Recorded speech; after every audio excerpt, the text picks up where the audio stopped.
Can you locate the chat box, everybody? And the first thing, while I'm letting everybody in, that I would love you to write, find my chat box amongst all my other things on the screen, is two things. There's our first bit of subitizing for today, is where in the world are you joining us from? And you can be as specific as you like, as long as you tell us the country as well.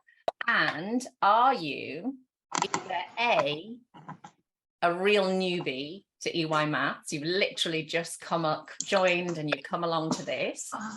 Are you somebody who's in the 3 to 5 group and has been there a little while? Or are you one of my lovely impact members who, if you don't know what impact is, you will hear a bit more about that as we go through the session. All right, so I'm admitting lots of people now. Good morning, everyone. If you have a look in the chat box, you might get a little bit of a clue as to what we're doing. We are introducing where in the world we're from. And at the same time, preferably, same answer, because it's easier for us to see. Are you completely new? Are you in what I call my 3 to 5 group, which is the EYMaths 3 to 5 with Karen Wilding, the big free group, as we call it? Or are you one of my impact members? And have a look. Let's see, you're bound to find someone in the chat box. You go, oh my goodness, you're literally just down the road from me, which particularly if you're abroad from the UK, we have got people as far away as the Falkland Islands, New Zealand, Australia, Canada, the US, South America. I mean, you name it now, EYMaths is there. So you might be thinking, oh, no one's in my part of the world. You know, we've even got someone from Northumberland, where I'm from, really remote. You know, so wherever you are in the far reaches of the UK as well. All right, so lovely to see you all. Have a look, as I say, have a little scan down. I'm hoping it is a beautiful day wherever you are. It is gorgeous here. I'm in mid Wales, if you don't know me, and I have the most wonderful environment, miles away from anywhere.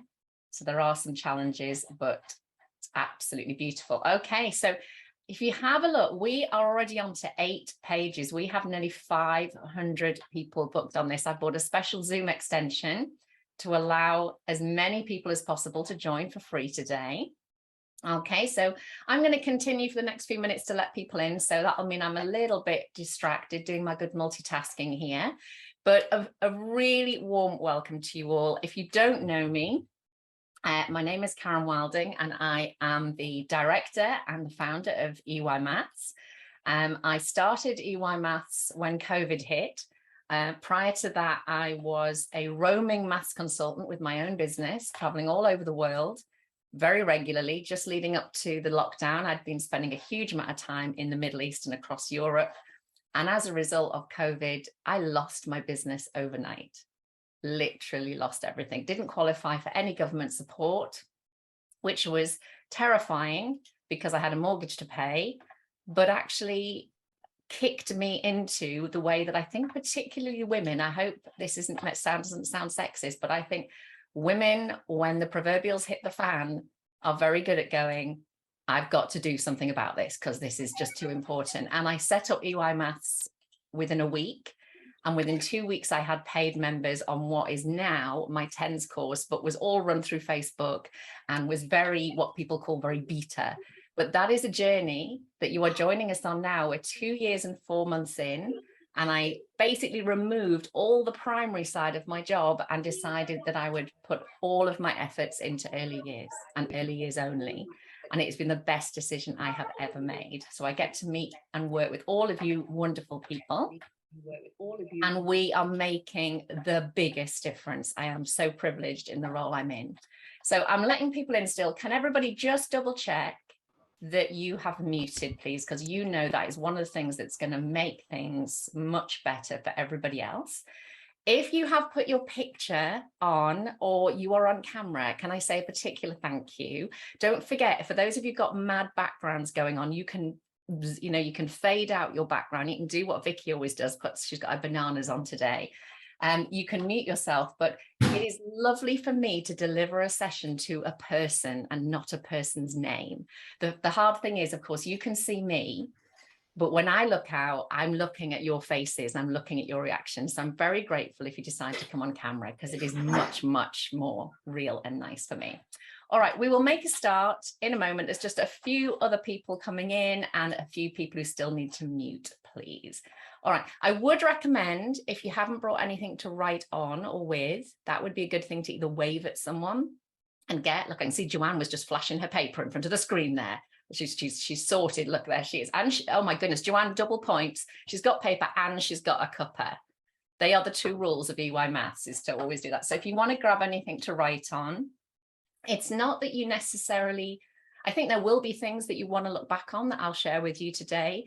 But what we talk about a lot in Impact is it's the idea that when you make those notes, they go through your brain in a different way. So if that works for you, I will, let's see. Okay, Joanne's saying, sorry, she hasn't got a camera. Don't worry, if you can't come on camera, don't worry at all. But if you choose to, I'm very grateful, okay, if you can. No pressure. All right, everybody. Zoe's got a rubbish internet in Norfolk.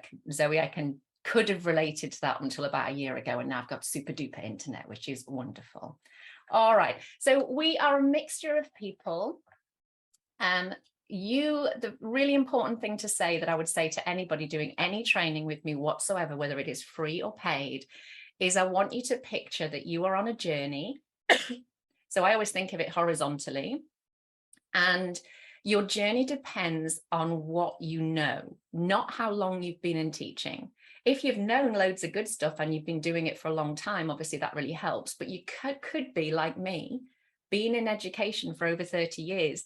And it was only when I learned certain things that I started to make progress. Otherwise, you can get very good at doing things not well because you didn't know that what you were doing wasn't working. Just pop in the chat box if that statement makes sense to you. That one thing I'll say is I've always been a very strong pedagogist, as in I communicated well to my children. I had really good relationships with my children. I'm good at teaching people stuff.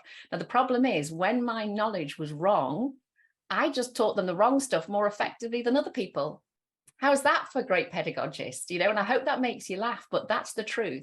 If you are good at communicating and good at teaching, oh my goodness, if your subject knowledge is wrong, oh, we got somebody who needs to mute, please. If your subject knowledge is wrong, you are going to more effectively teach the wrong stuff. So I hope we can kind of laugh about that, but also see the seriousness of it. The other main statement I want to make that I say is encompassing for all of the training that I do is if you choose to be part of our community, you're never going to be alone. You'll always have a group of people who totally get why you are excited about what you're excited about and passionate about what you're passionate about and frustrated about what you're frustrated about, which we know in early years, lots of people don't get it. They kind of might smile at you politely if they're family members because they've got used to you going on the way you do. But very often we sit through staff meetings or professional development that just isn't relevant. And there's not even an effort to make it relevant. You're not going to get that here. We all get you. And the second thing is, although you're surrounded by all of us, you're actually not in competition with any of us, which is a biggie at this time of the year if you're in the Northern Hemisphere, because the internet is full of things that more than ever are going to make you feel like you're in competition with other people. You're not. You're in competition with yourself. So therefore, can you hear that if that's true, excuse me, I got a tickle. If it's true that you're not in competition with anyone else, you can't ever be behind. Just pop in the chat box. Does that make sense to you? Are you aware of how often we are causing ourselves masses of grief because we compare ourselves with other people and they know this and I don't. They're doing this and I'm not. They seem to have stuff going on that I haven't a clue about. And you go, okay, just attach the word yet to all of that. They're doing stuff I'm not doing yet. They know stuff I don't know yet. Okay, maybe it's not even stuff you need to know. But the important thing is you're not alone, but you are on your own journey. Now, that's a mindset that in EYMaths we go back to over and over again, because the minute life starts chucking stuff at you, which it does constantly, you forget. And you must be aware, particularly of your social media behavior, because social media is a wonderful gift, but it is the thing that will make you compare yourself to other people. And I believe the phrase is comparison is the thief of happiness. I think hopefully everybody can relate to that. All right. So I'm going to stop letting people in the next few minutes because it will disrupt the session. Thank you so much for everybody who was here on time a little bit earlier. That was really, really helpful. And I am recording the session. I will make it available in the future, but I really want to say that for those of you who've managed to come along to the live, which is wonderful, you know, life is very busy. And when you come along to a live, the great thing is, one, it's actually easier because finding time to catch up is always challenging. If you're anything like me, it always is. I keep meaning to do it. And the other thing is you can look at the interactions on the feed, on the chat box. You can ask me questions. So what I'll say right from the start is what I'd recommend we do is when you feel like you've got a question, or for example, I call them our buts. So I make a statement and you think, our but, where we are, that wouldn't work. Or in my setting, so-and-so would say this, or with my children, so-and-so would. And I've been an advisor for a very, very long time and a teacher myself for a very long time. So I know what those sound like and I know how they feel. I would jot those down in front of you because they're much better out of your head than in your head. When they're in your head, they become a blockage to you being able to listen and have an open mind to what is going to be said next. But you need to recognize that's how you're feeling. Have a look, and if something really feels like, do you know, I just absolutely have to ask this question now because I can't get beyond this, then I want you to put a Q in the chat box, and if you put a capital Q first, I can see it much more easily. And you can ask me that question. If I miss your question because I'm in full flow, please unmute and just say, Karen, get my attention, like that. Your picture, your Zoom photograph will come right next to me on the image as well, so I'll see you, and you can ask anything you like.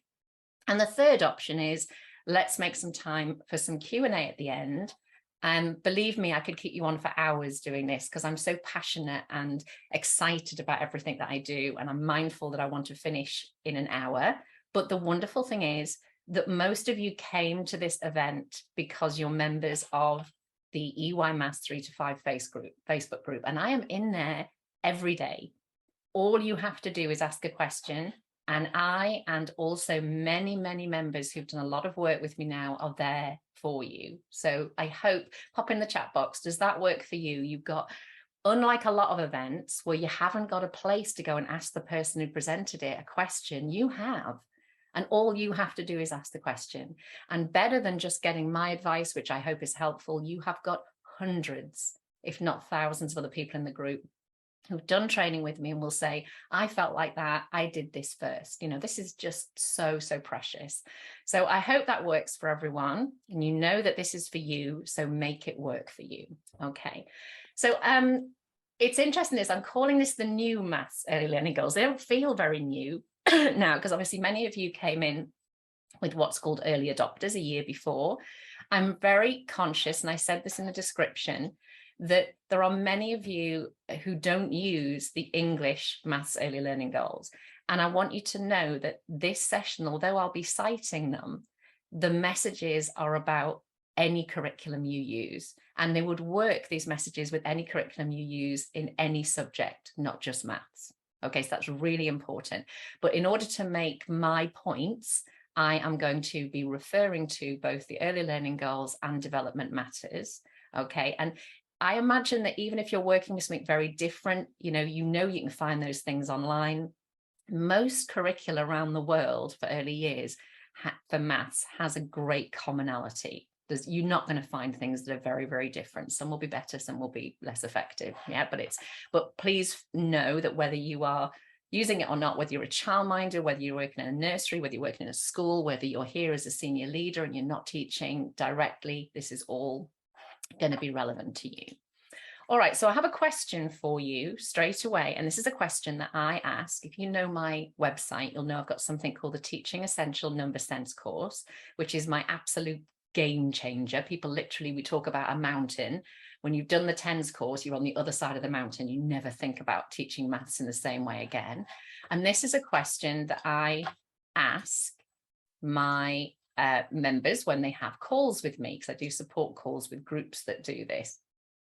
So I want you to think the average adult in the street So it could be the parents of the children you teach, or it could be someone you just stop outside the supermarket. If you said, how would you know if a 3, 4, or 5-year-old understood numbers? And usually we have to say numbers because number doesn't tend to have the same meaning for people who are not in education.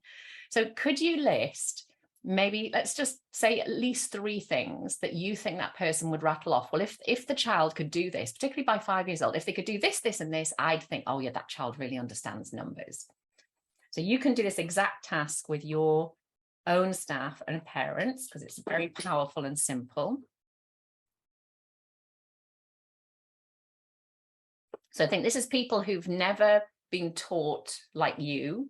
They don't have your knowledge. It's somebody in the street who they may have children, grandchildren, but they've got no specialized knowledge.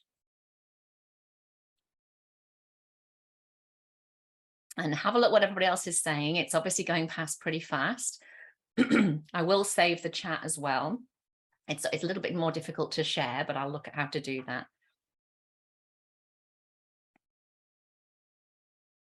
So you will see some really, there's some very common statements will come out. And the good thing about asking your staff to do this and say with your own team, talk about people who are not doing the job you're doing, because actually many of your team may still think exactly what you're writing here. And I know that everything you're writing here, I used to think. So I used to think that having what we might call mastery of number sense, and of course maths is much more than number sense, but I'm going to talk about that mainly today, is I used to think it was all about recognizing numerals, counting, being able to write numerals, and mainly around those things, and reciting numbers in order, which of course probably most people would call counting. We've all, I'm sure, been in that situation where a parent says, my child is okay with their maths because they can count to 10, they can count to 100 or whatever it is. You just need to go and work on their reading. We've got this 4-year-old pushed into the class at the beginning of the session with you when the first term, and you think that the most likely scenario is that child can recite numbers in order in whatever their first language is, but you and I know that that isn't counting. It's part of counting, but counting requires far more than that. So that's a good example of when people think that someone's doing something and actually there's so much more to it. So what you might find here, if you look at what's coming up in the chat box, you can distill this to some what I would call destinations. The general public will think the destination for being numerate, which, as I say, is only part of maths, is saying numbers, writing numbers as in digits, reading digits, and counting. Now, I want you to be aware, is that your destination now? If it is, why? And partly we've just answered that by the fact because that's what everyone thinks. Have you begun to move away from that? Because I noticed someone wrote subitizing. I find most practitioners aren't confident talking about subitizing, so it'd be very rare to find someone in the general public. We want to change that, absolutely, and it depends on if their child attends a school that's doing lots on this, they may have changed. But what our destination is, what we believe, we've got to think about, where did that come from? As I say, it partly came from because that's what everybody thinks. Have you begun to move away from that? Why? And some of you will have moved away from that massively. We don't want to lose those things because being numerate, having number sense mastery, involves at some point reading digits, writing digits, saying digits, and counting. But there is so much more. And that's a really important point to make today.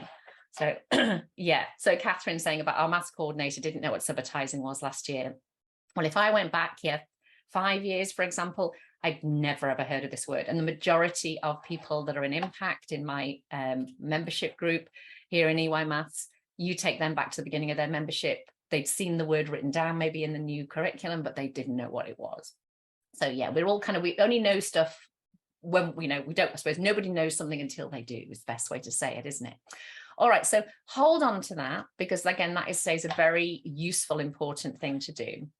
Okay, so in today's session, the hardest thing for me is what I've chosen not to talk to you about, because as I say, when I started to plan this session, there is so much that I do as a daily job. I work with practitioners now all over the world. I work with multi-academy trusts. I work with huge groups of organizations, as well as childminders on their own and homeschoolers. So imagine as small as you like to as big as you like. And everything we're going to talk about here is connected. But I wanted to look, first of all, there's a lot of discussions going on the internet, and I have them directly with the practitioners that I support, usually online now, and with school leaders and academy trust leaders. So that for the UK is where a group of schools are all come under the same organization. So wherever you are in the world, I'm sure you've got something similar. And lots of the curriculum has changed. The new curriculum for maths is throwing our practitioners. It's knocked their confidence. We're not completely sure how to plan this. We're not completely sure how to deliver this. So there's a lot of discussions. And I think hopefully for you, it is reassuring that many of the leaders that you're working for are having those discussions with me directly. They're unsettled as well. So of course, that's an opportunity to improve things. The second one is then thinking about whether you're working from statutory or non-statutory, and we tend to work from both. When you're working from statutory or non-statutory guidance, what makes a difference in terms of how children learn? That's all that matters. What the guidance says is second to what makes a difference for the children. And we'll look at that. The third thing is we are facing, and again, there's so much more I could talk to you about than this, but what I want to draw your attention to is in Key Stage 2, for example, and this would be something I could do another session on in the future, the majority of children aged 7 to 11 add by either counting on their fingers. So the example I might do is 7 plus 5, and they either do 7, 8, 9, 10, 11, 12 on their fingers, or they head nod. And they are counting in ones on a number line that is in their head. And that is something that is actively taught to children because of certain non-statutory guidance, usually schemes and so forth, or a belief of ours, maybe both, that the way you teach children to calculate is to count on in ones. The problem is, and of course the curriculum in Key Stage 2, for example, and it'll be the same wherever you are in the world, what we want children to do, in fact, you tell me in the chat box, 7 add 5, you can do it counting in ones. It's not very efficient, but it also does not use key maths facts that we want children to have at their fingertips, which links back to what the early learning goals said. How could you much more efficiently do 7 add 5? Just pop that in. Don't overthink it. No marks for anybody who sounds posher in the way that they describe it.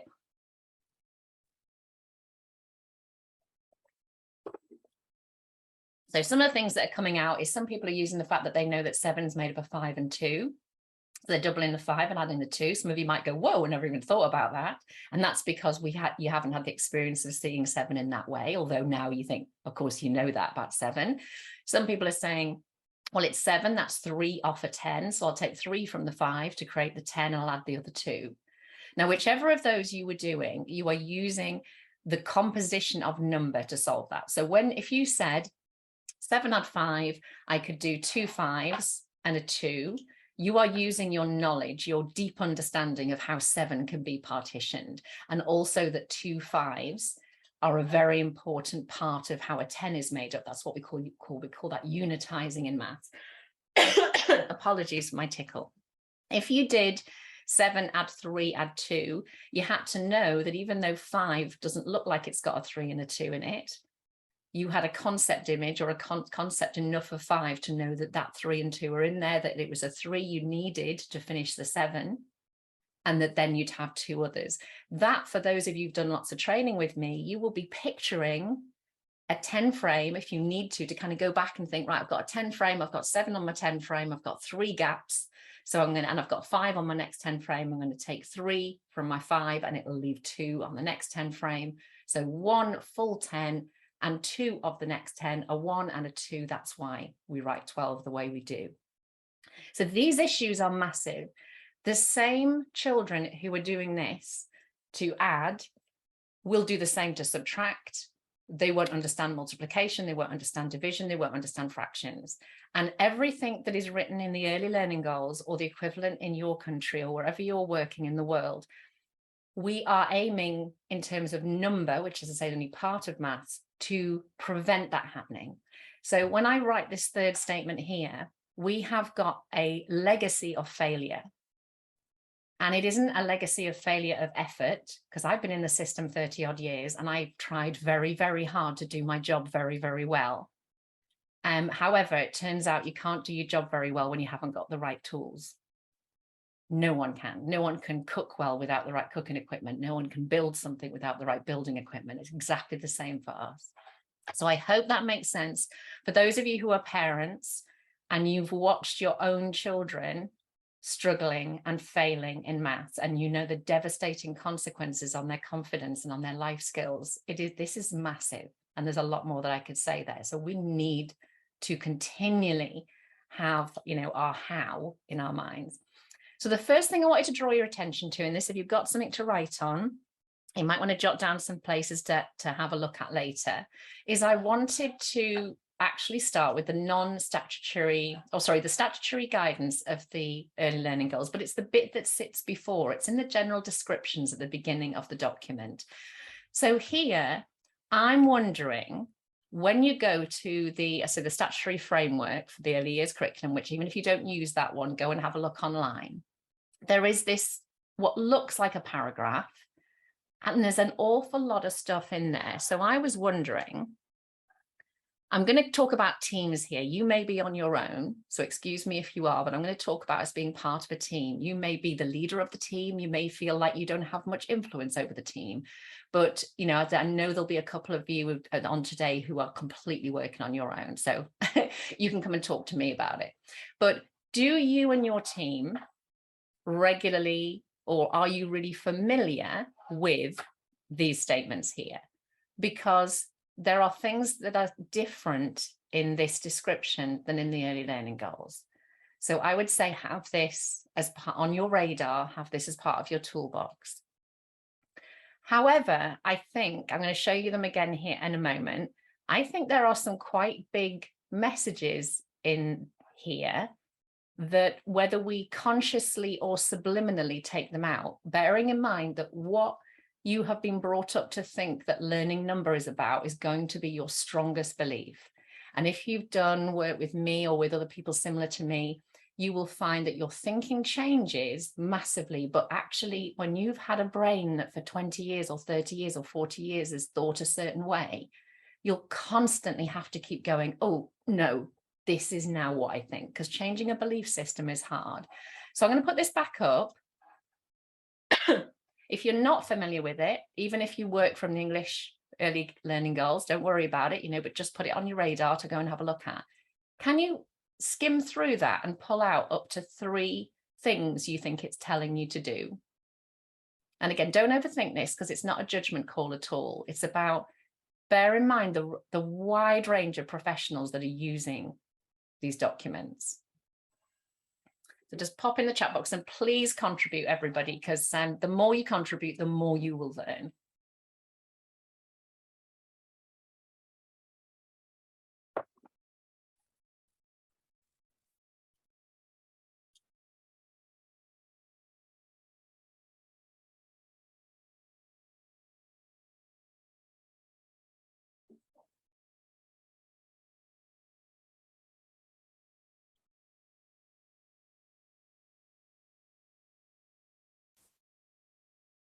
And say, don't overthink it. As soon as you feel like oh, I think this is telling me this is important. So maybe, again, imagine yourself as a brand new practitioner, and some of you are. You've just qualified, or you've just changed jobs, and you've just started an early years job. What would you take from this as, this is what you should be doing?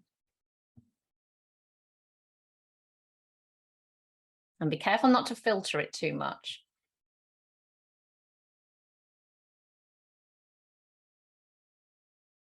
And try not to bring in any additional knowledge you've got. Take it on face value here. So we've got the word confidence is coming up, but look at what it confidently says, count confidently. So that's a really important one that comes out there, and you put there. It mentions spatial awareness. Now that's really important because that isn't mentioned. Shape, space, and measures are not mentioned in the early learning goals, and people made a really big fuss about that, quite rightly, but they are here. Okay, so it kind of depends what we look at. So what I've done here, which you may want to do, this was really easy to do, is I've taken this, and I think that one of the problems with the new early learning goals, and what I'll say, because of course these are not early learning goal statements, but this is in the document, the statutory framework, is one of the problems is that we've got some very, very strong messages coming out here, but I think they're quite subliminal, which is a weird thing to be able to say. But the problem is they're very hard to see what it is saying. So what I've done is I cut and pasted it, and then I separated out how many things it was saying. So that is exactly the same statement. So I want you to skim down now. Can you now see more clearly what that paragraph? I haven't changed any words at all. But coming from a point of view of a mathematician and somebody who teaches adults maths, and teaches adults to teach maths, I think we need to be able to see what's in here a lot more clearly. I don't think it's well presented. So another problem I would pick up for today's session is the way the information is presented is problematic. It doesn't help people access what is there, in my opinion. Just by making this change, I haven't changed the legal side of it at all. I've just changed how you can begin to look. So yeah, there's a lot in there. And there's some things that could really get missed. Look at this, have a go.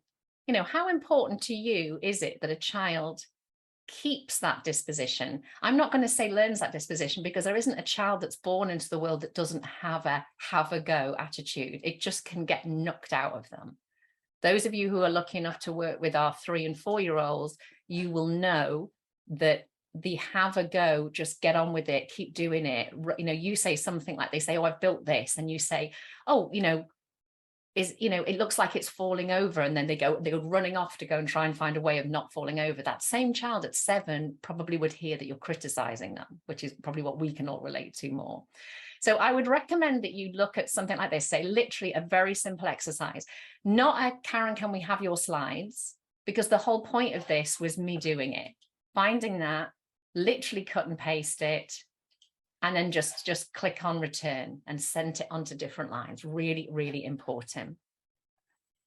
Yeah, so we have to ask. So Sarah's saying by FS2, sometimes this have a go is knocked out of them.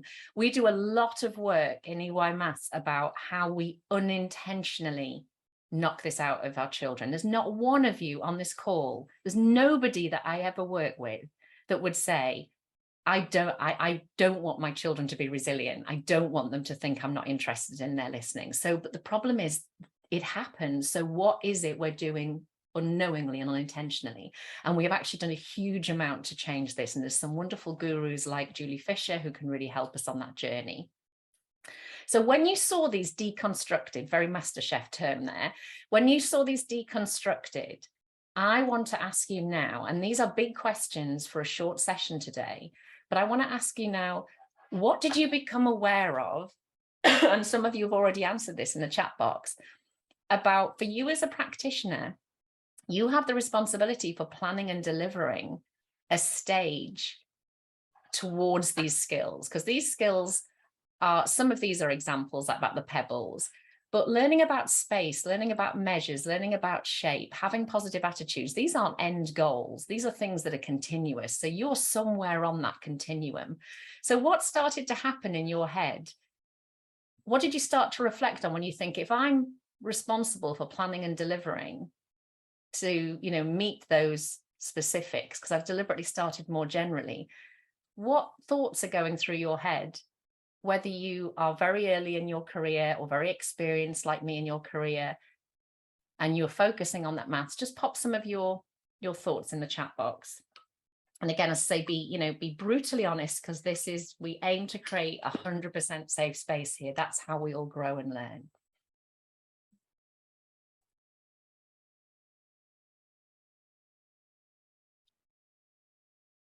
So I'm going to put that slide back up again, and you're looking and you think, okay, so planning for patterns and relationships, planning to spot connections, planning for a deep understanding of numbers to 10 and relationships between them and the patterns within those numbers. Maybe you need to take just one statement, and particularly if it's you in a team, don't look at all of them, just look at one statement and just go, what are the implications for us as practitioners here?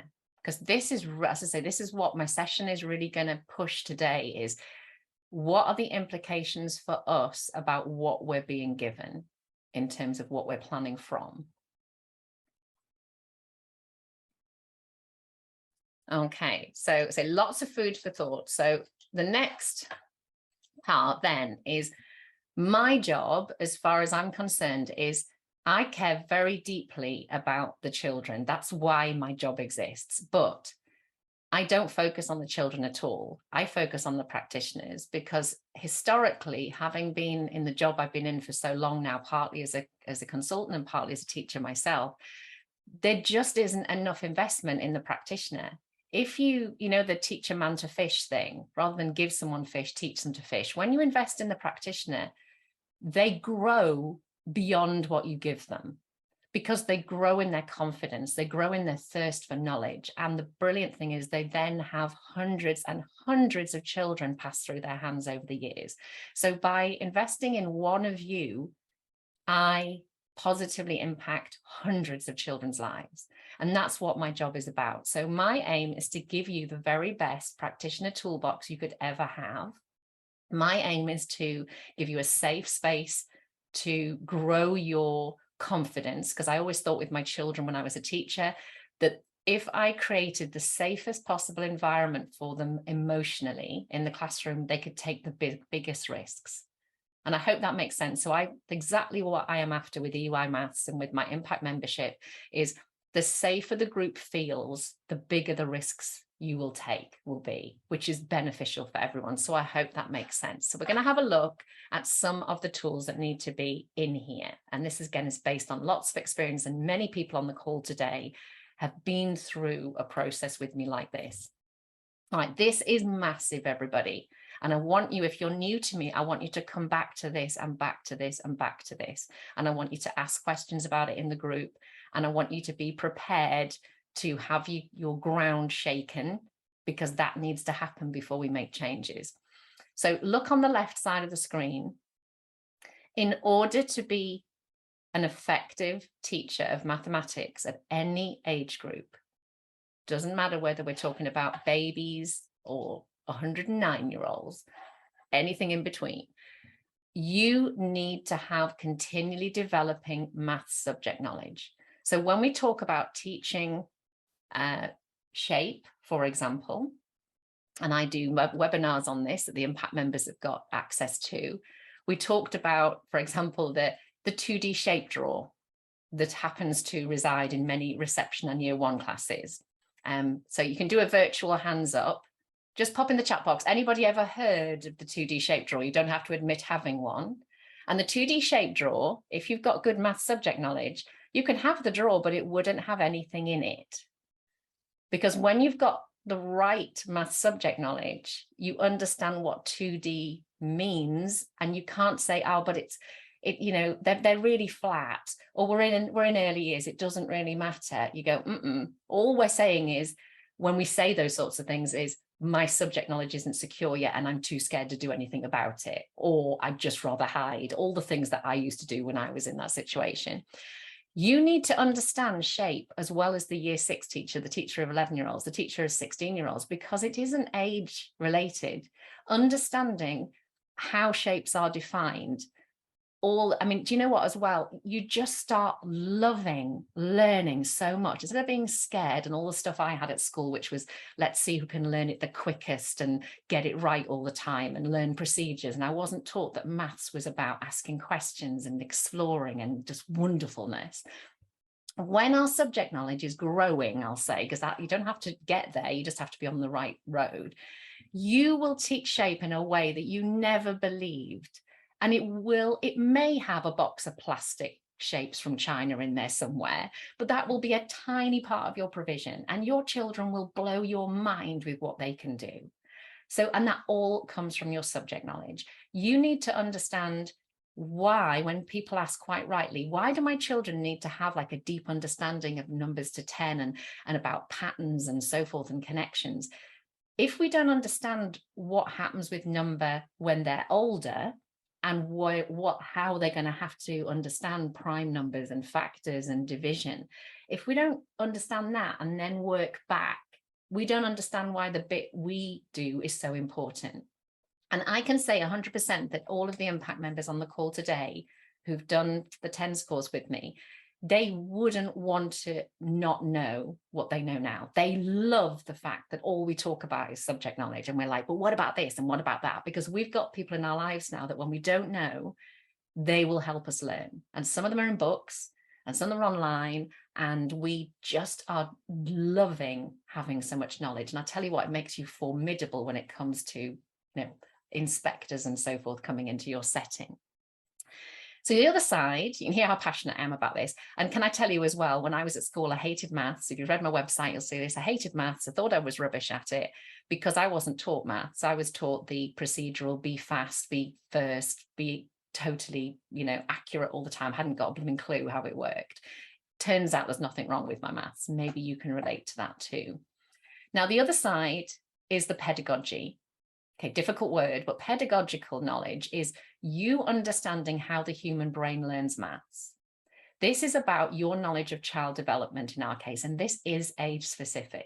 So when you thoroughly understand what shape is, or you're thoroughly beginning to understand, you're on a journey, you then look and think, well, I've got 3-year-olds, and 3-year-olds' brains are paying attention to this at the moment. Of course, we've got to be careful here because there is general things, but children can be very different depending on their experiences and special needs and so forth.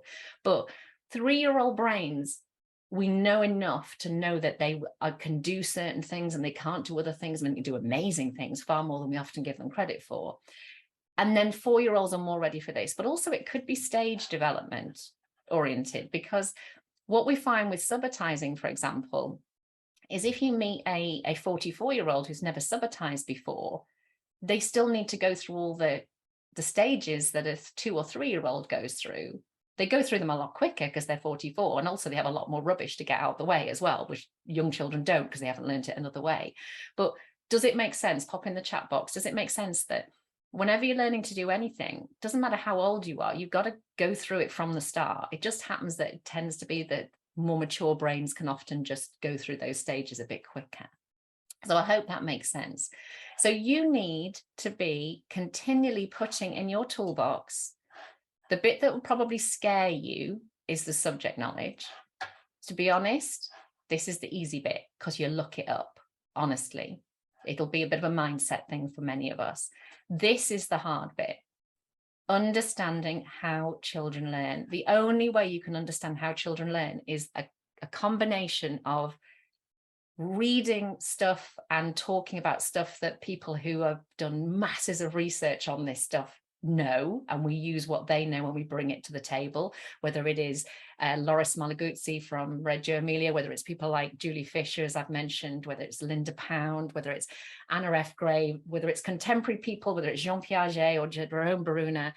We use what they have taught us, but we also then start to focus in the minutiae of what our children are doing, and constantly, well, what's this telling me about the children and how is that? And we combine the two together. This is what makes our job an absolute dream as well. So it's not about working harder, it's about doing our job in a way that makes us just thrive. So with those in mind, here's what I've said, but kind of in a consolidated way, that you need to understand what happens later so you understand what you're doing now, how that fits in. You need to be acutely aware of what you don't know. And I'll come back to that later. This is something that we talk about in impact all the time. You need to be continually improving your understanding of how children learn. We need to change the pathways so that we avoid those failures of past times. And there's so many elephants in the room, I can't tell you still where we're going, But that doesn't work. And everyone's going, I know it doesn't work. And like, well, so why are we still teaching it further down the school then? And the classic one is counting in ones, forwards and backwards, if that would be a really good one to focus on another time.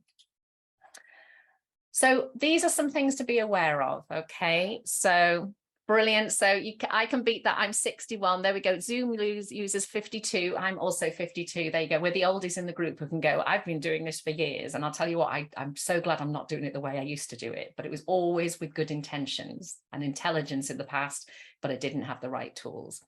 All right. So I want to know here who your maths experts are. Because I'm going to say that the majority of early years practitioners I meet, and when I used to work in primary, the majority of primary and secondary, was the answer was no one. They did have people they were asking advice from, but they weren't experts in maths. And that was really worrying, really worrying. And we need to stop, because look what I've written at the bottom, and I'm going to be really bossy about this. You would not want your doctor going on the internet into a social media group and asking about your medical condition, and people saying things like, well, we've always done it like this, and this is what I was told when I was in medical school, and well, we just follow this way of doing it. Now, I'm imagine there are medical practitioners like that, but I'm hoping you would be running away screaming from them. You know, it's not okay. So we need to put the brakes on everybody, and things are changing for some of us, but not quick enough. Because of the comparison environment and culture that we live in, people are very prone to follow well-intentioned advice. So tell me in the chat box, are you aware of social media groups that are maybe using the same scheme as you, and you are going to that group to ask for what it should be expert advice, and what you're getting is someone who is lovely and intelligent and caring, but if they haven't got the right tools, they're going to give you the wrong advice. Can we separate out well-intentioned, lovely, professional people from people who might be all of those things, but they're not an expert in what we really need to know? Be really aware of that. I see this on a daily basis, and it is, you've got to be incredibly careful. People go, oh, but people are being really kind. That wouldn't lead to good medical practice, doesn't lead to good educational practice. So be careful. There are also people who, you know, do jobs exactly the same job as me, and you can put me under this bracket as well, where they might be incredibly enthusiastic, magnetic people that we're really drawn to. History is full of these people. You must know that they have knowledge and proven themselves to take their advice. It's so, so important. So I just realized one of my lights has just died. See if I can get it to go back on. Oh, that's interesting. Goes like little, look, like the fairy lights there. I haven't had that before. That's interesting. All right. So I want to show you here, I'm going to come off the share, and I'm going to show you a few of my experts here. Now, I can't see what I'm showing you here very well because Zoom's not working properly. So the first one, old hat to people who know me well, is Derek. So Derek Haylock. Now, there will be a load of people that can put in the chat box, I had this when I was at university. It's in my mum and dad's garage. It's in the attic. It's on eBay. Because the problem is we still put out the message that we need to buy these things when we're training, and that not that it's going to underpin everything we do in the classroom. So this is Mathematics Explained for Primary Teachers by Derek Haylock. We run a competition in Impact, and we say, go on the internet and find the cheapest copy of this you can find. Mine's the 4th edition. I think it's on the 7th edition now. It can be as old as you like. There are sadly hundreds of copies of this because student teachers sell them just at the point they're going to start teaching and they need them. And this is a book that will tell you what addition means, what subtraction means, what shape means. It won't tell you about subitizing. It won't tell you about 5 and 10 frames, because Derek wasn't aware of those things when you wrote it. And it isn't so much about the how to teach things, it's about the subject knowledge. Okay, so I would always have a Derek in your life. He will answer your questions 1,000 times. You can shut him up, unlike me, whenever you want him to, and he'll never ever get frustrated when you go back to him, and he'll just sit on the shelf for a bargain price there for you. Another one that I personally love, it's quite hard to find a decent maths dictionary because so many of them have so many errors in. This one isn't perfect, but it's pretty close. So you want to look up about triangles. You look under T. Surprisingly, I've seen people flicking through the book rather than looking under T. So we've got page 74. And on page 74, we have all the different kinds of triangles. Now, you're not going to be teaching your children about isosceles and equilateral triangles and so forth, but you are going to be teaching them that we define shapes by their properties. We don't define a shape by holding up a triangle that's always got its base parallel with the bottom of the sheet, and that when we turn it, they don't recognize it's the same triangle, or worse still, the one that we can all recognize is the one where you hold up a square, and the minute you start rotating the square, they don't think it's a square anymore. We've all been there. So be really careful. But you understanding this stuff will mean you teach things very, very differently. And also it just makes you look really clever. You can go into the staff room and bore people with your brand new knowledge. Third one, because I get told off for not showing this, this is my book. I actually get paid no money when you buy this, but Penguin Books, who I wrote it for, get paid lots of money. So there you go. But hopefully you'll benefit from seeing what's inside. So I would love to say I'm selling it and getting rich, but I'm not. But this is full of things about 10 frames. I actually wrote this 5 years ago, and proving that 5 years ago, I was still writing about subitizing. Most of the stuff in here was written by me. Some of the stuff was messed around with by the people at Penguin. So you might want to play a game of, I don't think Karen wrote that bit. I certainly made a point of saying, don't have any pizzas for fractions, and they are in there. So one more thing there as well. That's called First Maths Glossary. Any of you in the US, it's called Visual Guide to Math. And this one, First Illustrated Maths, this is the version down from this one, as it were, for younger children. And I used to have this in my classroom for them to look at any time. And what I like, amongst other things, is it's just great to look through, but it's got the what we would call the pneumicon shapes in it. But the reason those first two particularly, I'm not going to push my book again, but these two particularly, you will never ever need to worry about what you don't know again, because what you will do is you will say, I am aware that I don't know things. That's the thing we've got to get over. You haven't got to wait and think, I don't think I know what addition is, because I bet everybody in this group thinks they know what addition is. You have to go and read Derek Haylock and then go, oh my goodness, it turns out I don't know what addition is, which is quite scary. And then it's really brilliant, because then you learn what you didn't know. Right, I'll pull my chat box up. Is that helpful, everybody? Great. So have your own copies. Let's have a look. People have mentioned already. Yeah, lots and lots of people that you can turn to. Yeah, Joe Bowler, absolutely.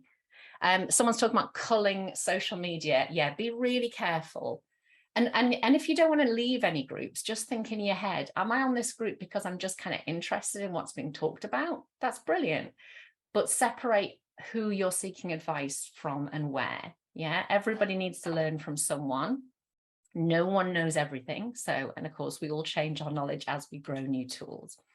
All right, so I'm aware of time. I may continue a little bit longer. So if you can't stay, it is recorded, but I want to make sure I kind of tie everything together for you.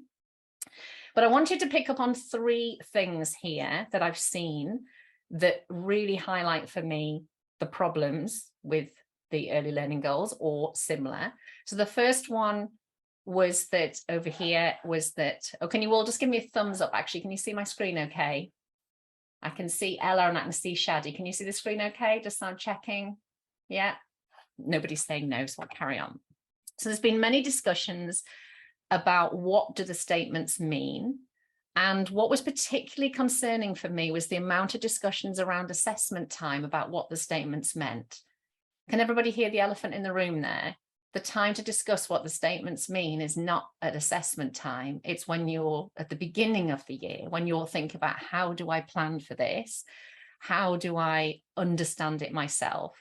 And we've got as practitioners think, how did that happen? Don't feel bad about it, but how did it happen that so many practitioners in June and July were saying, what does it mean when it says recall this or understand this? we need to have these discussions now, everybody. And, you know, and I'm going to make just the generalistic idea that the people who are starting a new term in September, I know that's not everybody, but, you know, we need to really be aware that this was happening and address it. The middle one is that this word subitizing appeared in the curriculum. So those of you that are early adopters in the English curriculum, it appeared in 2020 and for everyone else in 2021. And it led to a lot of Googling, because what else would you do? This word just popped in, everybody Googled it and found Jack Hartman. And some of Jack's stuff is great, but what Jack Hartman's stuff doesn't do is tell you what it is. And it also, there's a few things on 10 frames and so forth that I wouldn't teach the way that, for example, Jack does. But the point is, it's not about Jack Hartman. It's about the fact that when we don't know something and we Google it, we go with whatever we find. So we end up with things like, oh, subitizing is to do with dice patterns. And you think it's linked to dice patterns, but it's not to do with dice patterns. That's not the definition of subitizing. That's not the way to teach it. We get statements in the curriculum that talk about subitizing to 5, and then don't talk about what perceptual and conceptual is, and the fact that actually humans can't subitize to 5 unless it's in a pattern. And humans can subitize way above 5 when it's in a pattern. But also the point being, why would you need to teach subitizing? What's the point? You know, and people not necessarily asking that, people saying, we need to teach it because it's in the curriculum. And you think, well, actually, you don't teach it because it's in the curriculum, you teach it because it's serving a purpose, it's leading to something else. And then the third one there, and I'm guilty of all of these things. So as I say, there's no judgment call here. It's about us being aware. When you see an early learning goal or equivalent in your curriculum, you must be so careful that you're not seeing that you have to teach them to do that. What you have to do is teach them over a trajectory to develop those skills to be able to use that. And a lot of the reasons we haven't been able to get our children, for example, to be automatically recalling these facts, number facts to 10 and number bonds and so forth, is because we've been trying to teach them to know them as opposed to teach them to apply them meaningfully. And what we look at a lot in EYMaths is we go beyond the skill, because the tool is just to help you achieve something else. And that we have to focus on the meaningful application, not the tool itself. The tool is only there to serve the application. Yeah, so Catherine's saying, yeah. So Catherine, just to add to what you've said there, subitizing is the key to learning number bonds. Absolutely. Subitizing is the foundation of a child's ability to calculate. So add, subtract, multiply, and divide. It's the foundations of them understanding fractions. It's because of that, it's part whole. Honestly, it's come on a journey with me, everybody. And if you're not there yet, the things that you will see will change what you do forever. So let's move into then, I've deliberately left this because what I want to have a look here now with everything we've looked at so far is when you look at these early learning goals, what are you aware of that you don't have enough knowledge around yet? So what I've pointed out in this session is you need to have the subject knowledge in maths to know why do children need to know this and how do children best learn this. The trouble with the curriculum and the things that are written all over the place is they're not about why and how, they're about what. This is what children need to know. That's not helpful because a practitioner needs to know, well, why do they need to know this? How is this part of the journey that children are on mathematically? So I know why I'm doing what I'm doing, because it will really change how you then teach it. How do young children's brains make sense of this? How do young children use this meaningfully? So when I teach it, it goes in and stays in, and therefore we're not aiming just for the tool, we're aiming for the application of the tool. So if I scoot through these and we start to look and we think, what information is not being given? As a practitioner, can we look at these and go, but it doesn't tell me what subitizing means? And this is very misleading. Think about what I just said about this, that makes it seem that we should be teaching children to perceptually subitize up to 5, which is when you instantly see an amount. That's only possible through patterns. And you as a practitioner need to understand about those patterns and how to teach them. You can perceptually subitize, as I say, way above 5, and young children can do it incredibly easily, but you as the practitioner need masses of knowledge of 5 frames and 10 frames and random subitizing and perceptual and conceptual subitizing. You also need to know, how does all that fit with counting? How does it all fit with the development of numbers generally?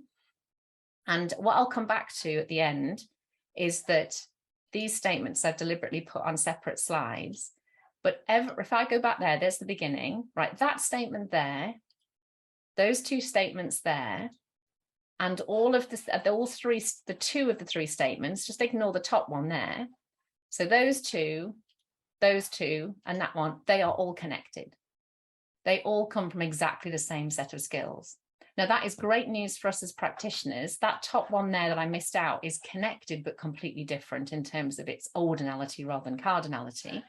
But the great news for us as practitioners is when someone gives us the why and the how, teaching this will be so easy because they're all the same. It's all exactly the same set of skills that they're grown out of. But until somebody gives you that knowledge and understanding, you are not going to be able to do that.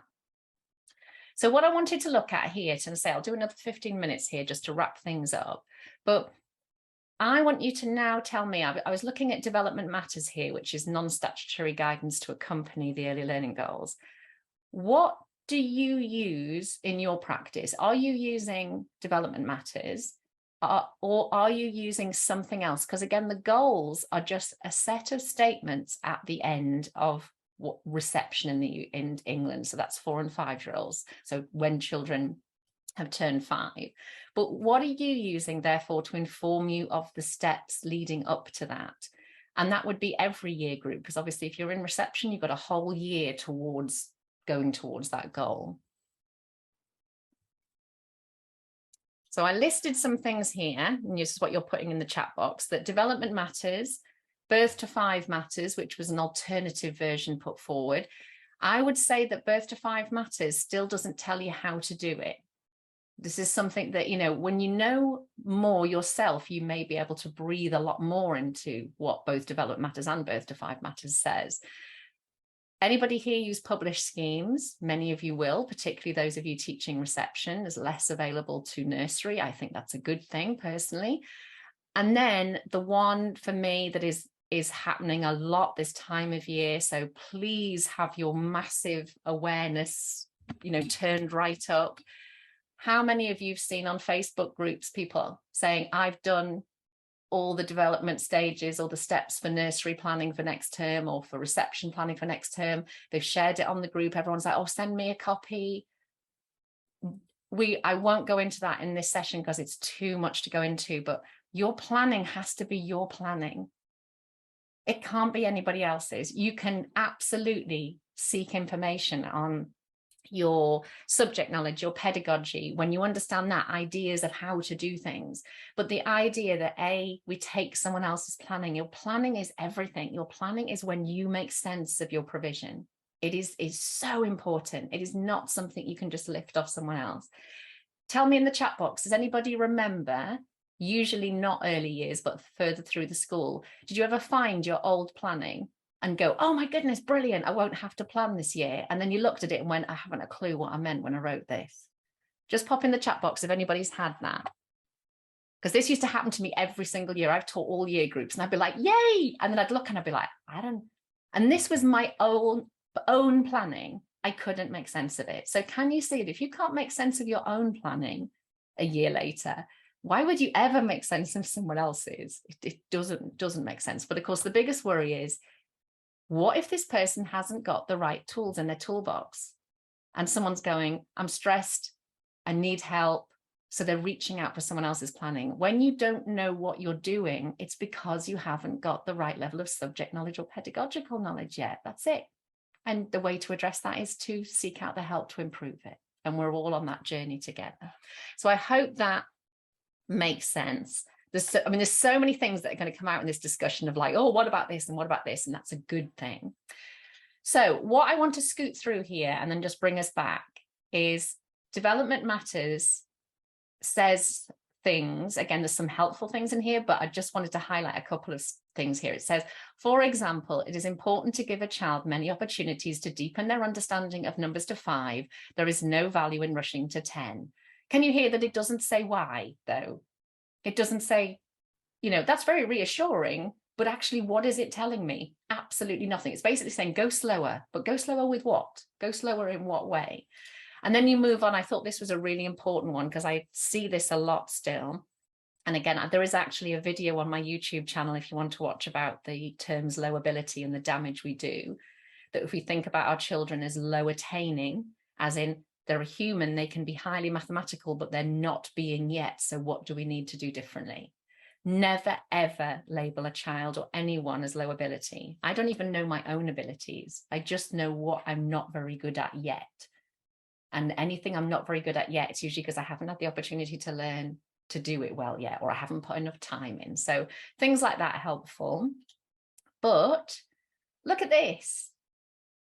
Big statement. Children should be able to count confidently, develop a deep understanding of the numbers to 10, the relationships between them and the patterns within those numbers. The count message is so strong. And what I was interested in there was it saying here that to develop a strong grounding in number, this is what children needed to be able to do. Now, the thing I want to quickly show you here is I asked the Impact members, we have a separate Facebook group called the Impact Lounge. I asked the Impact members this on Friday, just gone, and I asked them about mathematics, and obviously numbers are a big part of mathematics, but I was like, what would your top 5 skills be to help a child thrive mathematically? And I'd done this activity myself. I'm going to show you just some of the things they said. So just skim down, and as you saw, it wasn't a leading question in any way.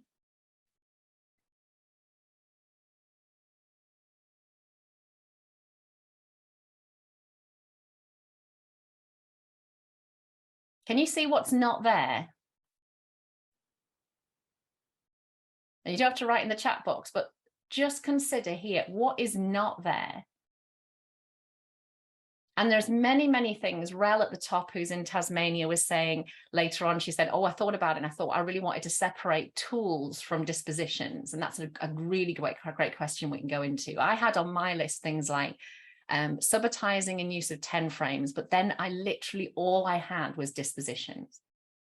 So where in our documents that we're using, be they development matters or birth to 5 matters or a scheme or the early learning goals, where does it talk about what children need in order to become great mathematicians in this sort of language, which is what the people who've been working with me and have seen unbelievable results. I mean, we've had things like 90% children reaching expected or above, and the same last year, right in the middle of COVID, because of the changes we've made. This is phenomenal stuff, really important. So I hope, again, that's food for thought. So what I wanted to do and just show you then, an exercise you could do either on your own or with your team, was this is a page, for example, from Development Matters. It could be from any document. It could even be from a scheme showing you activities, because basically what it's saying is someone's decided here, this is non-statutory, someone's decided what children should be able to do. I have masses of concerns about this. I would not agree with hardly anything in this list for 3 to 4 year olds, but that's a conversation for another time. But I have a big problem with this because this is just activities. This is what, it is not why, and it isn't how. So what I've done here, as I say, I will wrap things up just after this, is I've simply sat down here and said, what does each of those statements, what is it assuming that the practitioner understands? And for us to start realizing what we don't know yet. Use that yet word, it's great for confidence. So here, develop fast recognition of up to 3 objects without having to count them individually, in brackets, subitizing. It's like, so where's the bit in this document that teaches a practitioner what subitizing is? Are we talking perceptually, conceptually? Why do children need to be able to do this? How is it going to contribute to them being mathematicians? Here's subitizing again.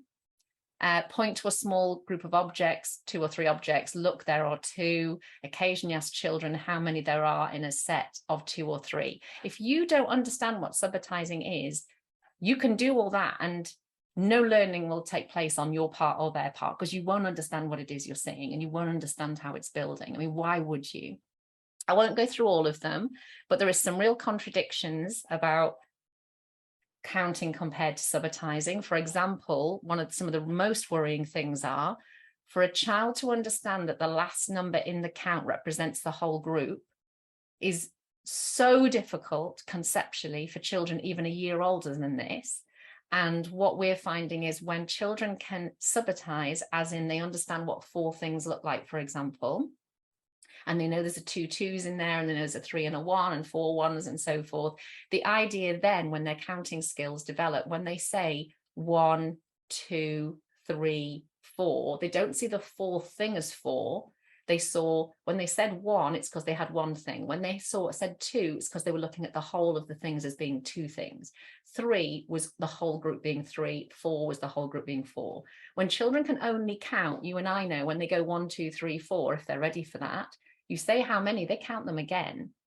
They don't have a sense that the 4 counters are 4. They think the last counter is 4. So there's so many issues here.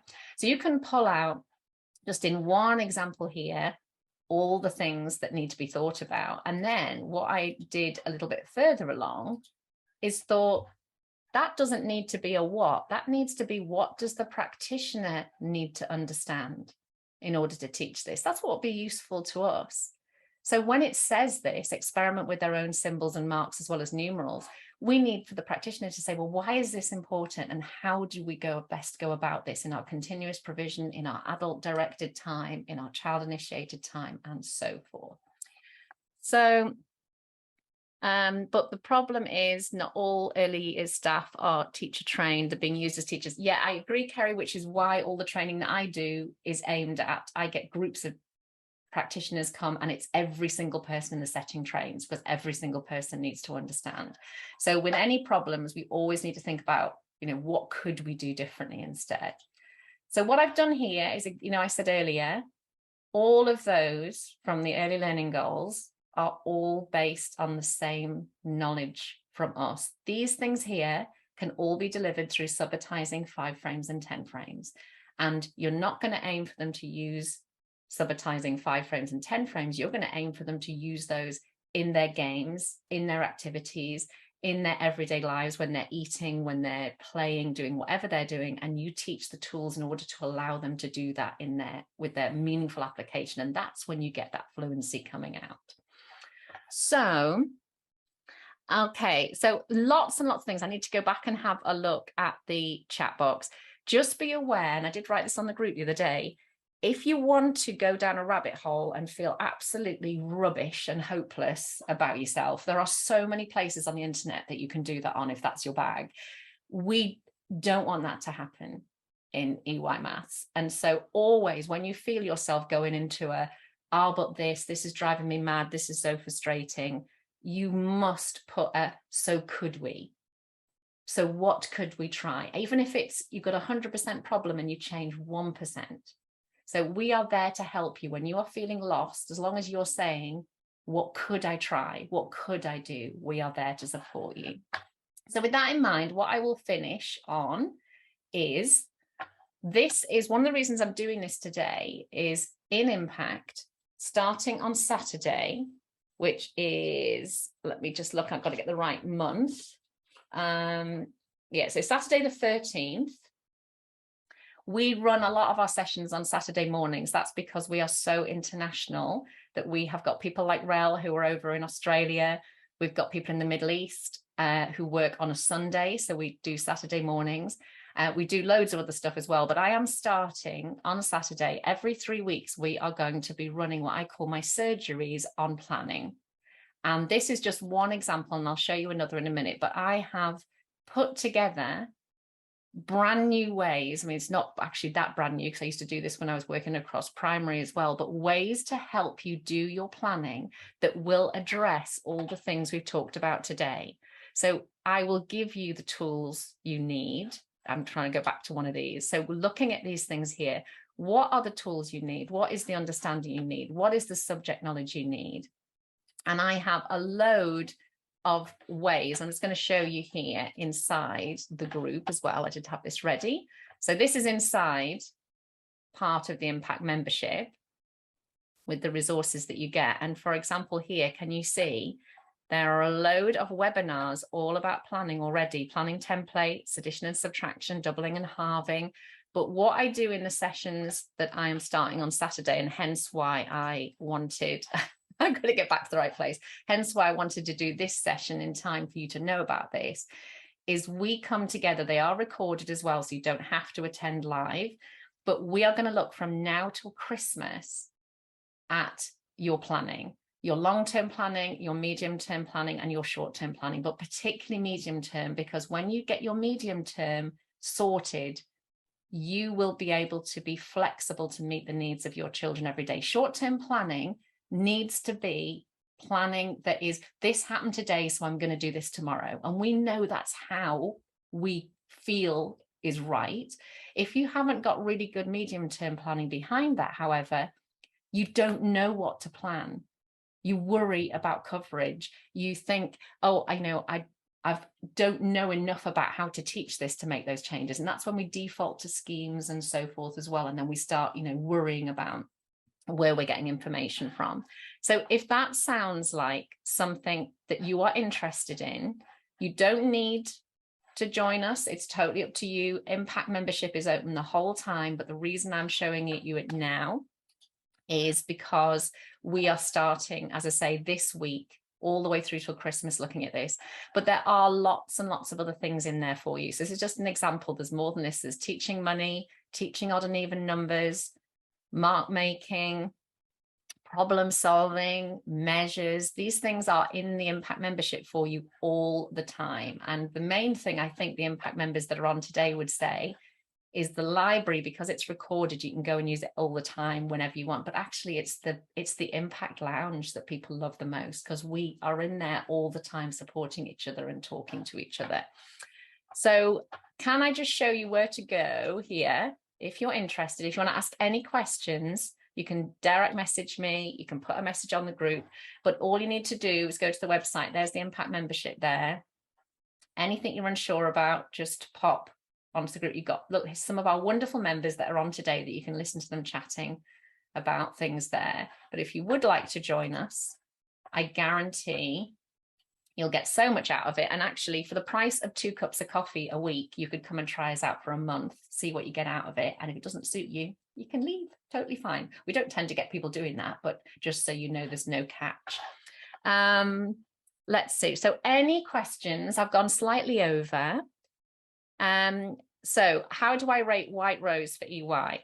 My answer, Tanya, to any of those things, and what I've got on my website actually, which would help me answer that question. If I go to the TENS course here, let me show you on here, because that is a question that gets asked a lot, and Maths No Problem and so forth. So I've created this tree and said, so we've got here White Rose, Power Maths, Planning in the Moment, NCTM, Maths Mastery, Maths No Problem. Hopefully, you could put any scheme that any of you use there. My work is here. My work strengthens your roots, so you have constantly developing maths subject knowledge and pedagogical knowledge. So you will use White Rose very differently. You will know what is great and you can keep it as it is. You will know how to expand, because a lot of people with White Rose early years say it's not giving me enough detail. And it's not that that's not giving you enough detail. It's that we need to know more about the how and the why, like I've been talking about today. You will weave in more things of your own, so you will get the best of both worlds. Yeah, so with any of these things, this for me is like cookbooks and thinking you're going to become a better cook by buying more cookbooks. You don't. You become a better cook down here by spending time with someone who's a better cook than you, by understanding how the ingredients should be combined and prepared. Does that make sense to everybody? That buying more cookbooks doesn't turn you into a better cook. And the trouble is, a lot of schools keep buying schemes or investing in schemes or changing schemes because they haven't done enough of what's down here. So any more cues? Is Impact membership open? Yeah, Yvonne, I've now opened it permanently because that seemed to work better for people. We do lots and lots to make you feel very welcome, keep you feeling very safe and developed. And you can go and listen to those Impact members talking here on the Impact membership. Go and listen to them chatting about their experience, and you can ask anyone you like about that as well. Any more cues? If I've missed a question, quickly cut and paste it and pop it into the chat box for me. Yeah, so Kelly, I was thinking of you, if you're still on, about the fact that your school was treating development matters, because I know Kelly is one of my Impact members.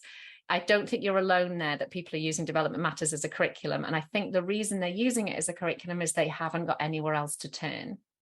So therefore, we can look at development matters and we can do that exercise of putting things around it, saying, okay, so what do I need to know in order to do that? And then we can start questioning some of the statements, the position they're in, because there's certainly, I mean, Kelly, you know this really well. Some of those statements for nursery are in completely the wrong place. They developmentally don't make sense at all. Development matters was not written by people with, in terms of the maths, with a good mathematical understanding. Birth to 5 matters has got the influence of people who know their stuff far more. Yeah, anything, otherwise I will. So let's have a look. Can you join Impact as a school? Catherine, great question. What you can do, which is a like Impact, is you can go to the TENS course. This is what many groups do. And if you scoot to the bottom, can you see this is what we call Team TENS? And what that does is give a group of you a year's access to the TENS course and a range of webinars. And there's a guided option and a non-guided option. And if you do the guided option, the leader, which may be you, gets access to the Impact Lounge, but you get most of what Impact get in that guided option. But we're just updating that at the moment. But if you're interested, you can click on there and get in touch with us. Would it include looking at timetabling? Oh, Bryony, great question. Let me show you in here. If I go back to the library, because my library has got far more in it than other people's, so don't be overwhelmed here, because mine's the master library. When you first join Impact, we recommend you start here. We have change and then grow, and you can look at both, but we recommend you start in change. And we have got self-registration, which everybody is loving, particularly coming up this time of year, and teaching time, which is all about using calendars and visual timetables. We've also got I mentioned talking about the 2D shape draw earlier. There's 2 webinars about that. We've got counting ones, introducing parents to subitizing, just so much stuff. But the fact is, you've got the rest of the group to help you make sure you don't feel overwhelmed. Yeah, the £22, which is monthly, includes everything, Jenna. So you get access to, there's over 30 webinars, which are like mini training sessions, 24/7 access to me. You get live sessions of training with me throughout the month, which are all recorded, so you can watch them whenever you like. You get catch-ups with me. Oh yeah, I mean, there's lots of details for you on the Impact page, but you get so much. And the best thing you can do really is pop a question, if you want, in the 3 to 5 group, and say, if you're an Impact member, tell me about this, and the Impact members will come on and talk to you. But you get masses and masses of stuff. I probably need to put more details on here about the things you get. Yeah, 10 a.m. The planning surgeries are 10 a.m. And that again is to allow people in Australia to join us, because it can be 9 p.m. for them. It tends to work really well. And if you can't join us, no problem, because it's recorded. Anything else? Anybody? Are you okay? But yeah, I would say at this stage, if you know, the best thing to do, pop on that Facebook group. I'm just going to end by going to our Facebook group here. So this is the Facebook group that most of you are in. Pop a question. I approve all the posts on this group, so I will see it. And Impact members that are on the call today, if you can keep an eye out here, and we can continue discussing things we've talked about today, and you can just be there telling people what life and Impact is like, because those planning surgeries will be so valuable. And the fact we've got from August right through to December, we are going to do amazing things together. All right, everybody, lovely to see you. I'll do some editing, and this will be available somewhere recorded, coming to probably a YouTube channel near you at some point. So thank you so much, everyone, for joining me today, and have a fabulous week, whatever you're doing. And yeah, just reach out whenever you need us and we'll be there for you. All right, take care, everyone.